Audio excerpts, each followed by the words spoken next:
शांत हो जाइए मैया, इस प्रकार क्रोध। असत्य तो आपने भी कहा था ना सुदामा जी, तो आप मुझे क्रोध करने से कैसे रोक सकते हैं? और यही नहीं, जब मैंने आपसे प्रभु को लेकर पूछा तो उत्तर देना तक भूल गए थे आप, क्योंकि आपका ध्यान तो तुलसी में रमा हुआ था। आपका ये आचरण यहाँ गोलोक वासियों को नहीं, असुरों को ही शोभा देता है। तो उचित है, यदि आपको इसी में आनंद आता है तो मैं आपको भी श्राप देती हूँ। भूलोक में एक असुर बनकर आपका जन्म होगा। भूलोक में एक असुर बनकर आपका जन्म होगा।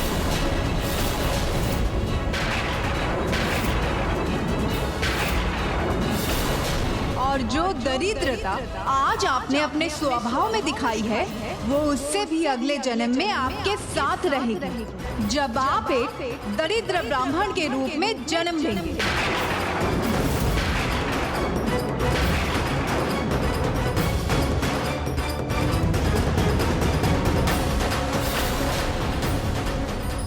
कहीं देवी राधा मुझे भी श्राप ना दे दे, मुझे उनसे क्षमा मांग लेनी चाहिए। और तुलसी, तुम भी तो दोष से मुक्त नहीं। सुदामा के साथ उनके अनुचित आचरण की भागीदार तो तुम भी थे। इतनी चंचलता है तुम्हारे मन में कि प्रभु सेवा से निकलने पर भी उससे भटक गई, वो भी मात्र अपनी प्रशंसा के 2 शब्द सुनकर। नाम जपती हो प्रभु श्री परम कृष्ण का, और मन में वास करती है चंचलता, और चंचलता तो मानव स्वभाव है। इसलिए मैं तुम्हें श्राप देती हूँ कि तुम भूलोक पर कि तुम मानव रूप में जन्म लो। मानव रूप में जन्म लो।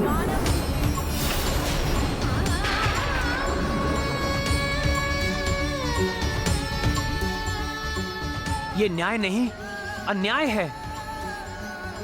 हमसे भूल हुई है, ये मैं स्वीकार करता हूँ, किंतु आपने भी क्षमा करने के स्थान पर, हमें समझाने के स्थान पर, हमारी भूल सुधारने के स्थान पर इतने कठोर दंड दे दिए, श्रापों का चक्र चला दिया।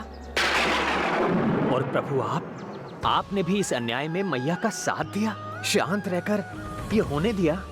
एक बार भी मैया को रोका नहीं आपने।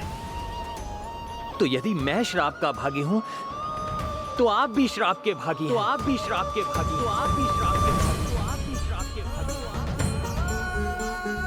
आप अपने प्रभु के लिए अपने प्रेम भाव के कारण देवी तुलसी के प्रति मेरे प्रेम को समझने में असमर्थ रही, और भूलोक में जन्म लेने का श्राप देकर हम दोनों को दूर कर दिया। उसी प्रकार मैं भी आपको श्राप देता हूँ। आप दोनों को भी भूलोक में जन्म लेना होगा। भूलोक में जन्म लेना होगा। आप दोनों को भी वियोग सहना होगा। वियोग सहना होगा।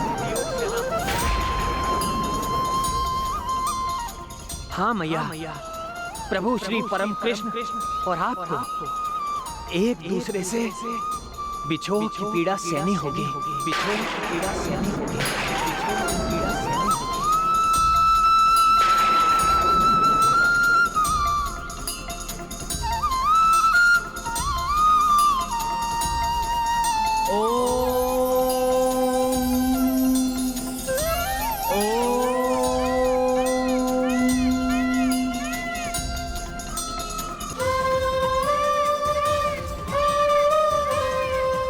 आप दोनों को भी भूलोक में जन्म लेना होगा।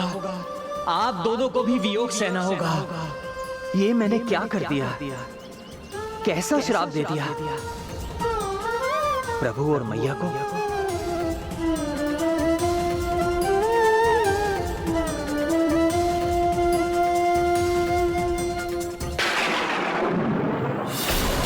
नहीं राधे। प्रभु, मैं आपकी शक्ति हूँ, आपकी प्रत्येक लीला में समान भागीदार भी, ये मुझे ज्ञात है। परंतु आपसे दूर रहना, ये मैं कैसे सहन कर लूं प्रभु? सब संभव है, परंतु आपसे दूर रहना आपकी राधा के लिए असहनीय है। बड़े लक्ष्य की प्राप्ति बड़े त्याग के बाद ही संभव। त्याग ही जीवन में सुधार का आधार बनता है, और ये दायित्व केवल मनुष्य का नहीं, अपितु ईश्वर का भी है। हमें भी जगत कल्याण हेतु परम त्याग करना ही होगा।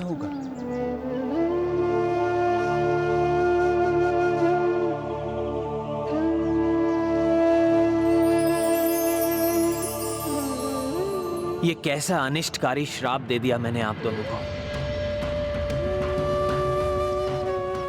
मैया, आपने सत्य ही कहा था।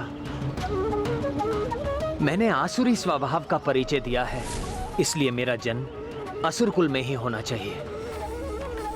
इसी योग्य हूं मैं, इसी योग्य।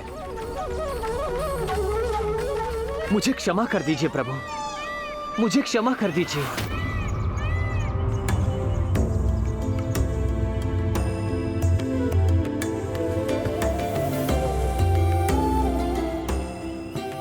सुदामा, तुम तो मेरे सखा हो, मुझे अत्यंत प्रिय हो, और तुम्हारे मन में भी मेरे लिए सिवाय प्रेम के कुछ नहीं। फिर तुम मेरे साथ कुछ अनुचित कैसे कर सकते हो? आज यहाँ जो भी हुआ वो नियति के अनुसार ही हुआ। वो नियति जिसे स्वयं प्रभु श्री गणेश ही निर्धारित करते हैं, जिसे वही लिखते हैं।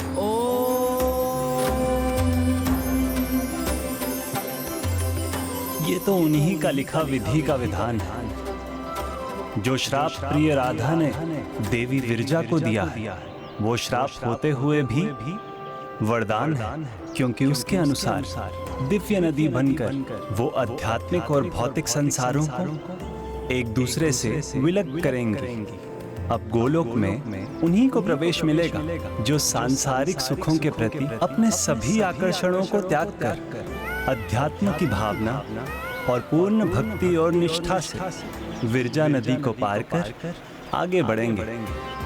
और राधा ने तुम्हें जो श्राप दिया है सुदामा, वो तुम्हारे लिए भी वरदान ही होगा। जिसे तुम वियोग समझ रहे हो, वो वियोग नहीं, तुम दोनों के मिलन का संयोग प्रकट करेगा।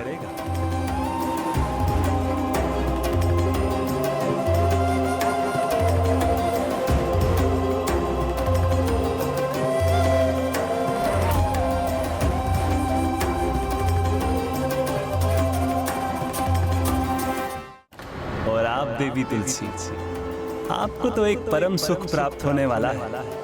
इस श्राप के कारण मेरे एक दिव्य रूप में आपको मेरा सानिध्य प्राप्त होगा, और इस प्रकार आपकी प्रबल कामना भी पूर्ण हो जाएगी। निर्मल हृदय और प्रेम से परिपूर्ण मैया राधा का हृदय है, उनका तो श्राप भी वरदान है प्रभु। और मैं ये कैसी मूर्खता कर बैठा। मेरा श्राप तो श्राप ही रहा ना प्रभु। नहीं सखा सुदामा, ये भी नियति का ही भाग है। अब आपके श्राप के फल स्वरूप मैं भी अपना कर्तव्य निभा सकूं, और मेरा कर्तव्य तो स्पष्ट है। यदा यदा हि धर्मस्य ग्लानिर्भवति भारत, अभ्युत्थानम धर्मस्य तदात्मानं सृजाम्यहम्। परित्राणाय साधूनां विनाशाय च दुष्कृतां, धर्म संस्थापनार्थाय संभवामि युगे युगे।